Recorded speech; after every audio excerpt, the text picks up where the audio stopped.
Em nome do Pai, do Filho e do Espírito Santo. Amém.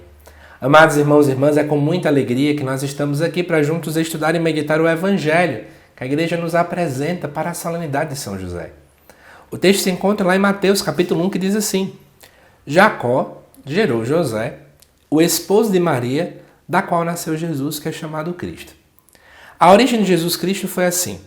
Maria, sua mãe, estava prometida em casamento a José, e antes de viverem juntos, ela ficou grávida pela ação do Espírito Santo. José, seu marido, era justo e, não querendo denunciá-la, resolveu abandonar Maria em segredo. Enquanto José pensava nisso, eis que o anjo do Senhor apareceu-lhe em sonho e lhe disse: José, filho de Davi, não tenhas medo de receber Maria como tua esposa, porque ela concebeu pela ação do Espírito Santo.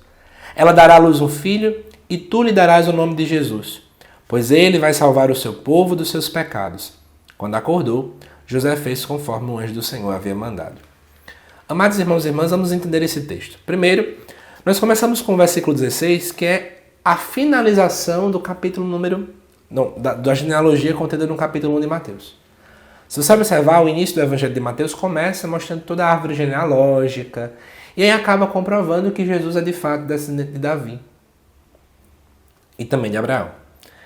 Depois, no versículo 18, vem meio que recontar agora a origem de Jesus. Enquanto na primeira vez o foco é mostrar a origem davídica de Jesus, agora nós vemos a reflexão de que Jesus de fato é um ser humano.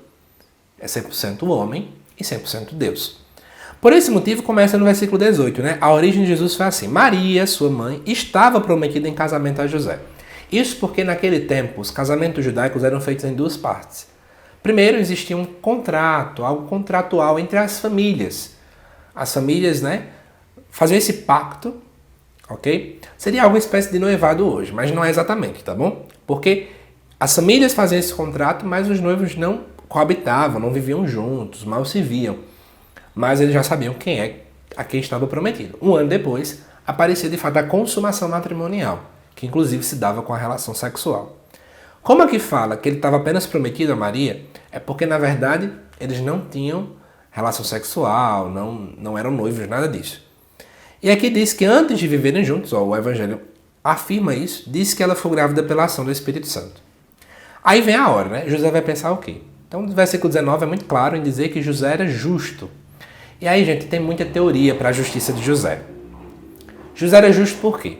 Eu comento isso bem direitinho, eu vou agora divulgar, no curso Evangelho de Mateus, versículo por versículo, que o link está aqui no início da descrição. Eu falo para você que vale muito, mas muito a pena adquirir esse curso. Pelo valor de R$350 que você pode dividir no cartão de crédito, pode passar no Pix, pode fazer boleto, como você quiser, você vai ter acesso a um curso para sempre sobre todo o Evangelho de Mateus, versículo por versículo. Só para você ter ideia, já tem cerca de 60 aulas já disponíveis para todos os alunos. Então vale muito a pena. Lá eu explico detalhe por detalhe de cada trecho do Evangelho de Mateus. Já estamos no finalzinho do capítulo 9. Então corre, adquira. Reflita um pouquinho. Esse valor, gente, é muito irrisório para a riqueza deste curso. E você vai ter acesso para sempre. Caso não tenha tempo agora, você pode assistir depois. Então dá uma conferida no link. Prometo a você que vale muito a pena. Mas voltando, aqui diz que ele era justo. Quais as teorias para a justiça? Alguns vão dizer, e aí no curso eu digo até o nome dos santos que defendem, alguns vão dizer que ele é justo porque ele cumpre a vontade de Deus. Porque a expressão justiça quer dizer isso, fazer a vontade de Deus. Então José sabia que lá no Antigo Testamento dizia que ele poderia repudiar Maria em segredo, então ele vai fazer isso. O segundo diz que talvez José vê que é grandiosa a missão e ele se sente pequeno. Ele diz, meu Deus, eu não tenho condições. E o terceiro motivo talvez seja em reflexo da humildade de José, especialmente em respeitar Nossa Senhora. De qualquer forma, ele foi justo. Sendo justo, ele de fato ele não queria denunciar Maria, mas sim abandoná-la em segredo. E aí, quando José pensava, o anjo aparece. E aparece em sonho. É muito interessante isso, Por aparecer em sonho, José não fala nada. Nós vemos aqui uma reflexão sobre José. José é completamente passivo, ele apenas ouve. E ouvindo, segundo o versículo 24, ele obedece o anjo. Então nós vemos que José ele sonha o sonho de Deus. Ele deixa Deus em primeiro plano, é Deus que fala, ele apenas escuta. Precisamos aprender como José a sermos justos, a permitirmos com que Deus é que seja o ativo da história e a gente seja apenas aquele que escuta a vontade de Deus, deixemos Deus agir, Deus tudo ordenar. E obviamente precisamos sonhar o sonho de Deus na nossa vida. Que à luz desse texto a gente possa aprender muito com São José. São José, padroeiro da igreja, rogai por nós. Que Deus te abençoe e eu te aguardo nos próximos vídeos aqui do canal. Até mais!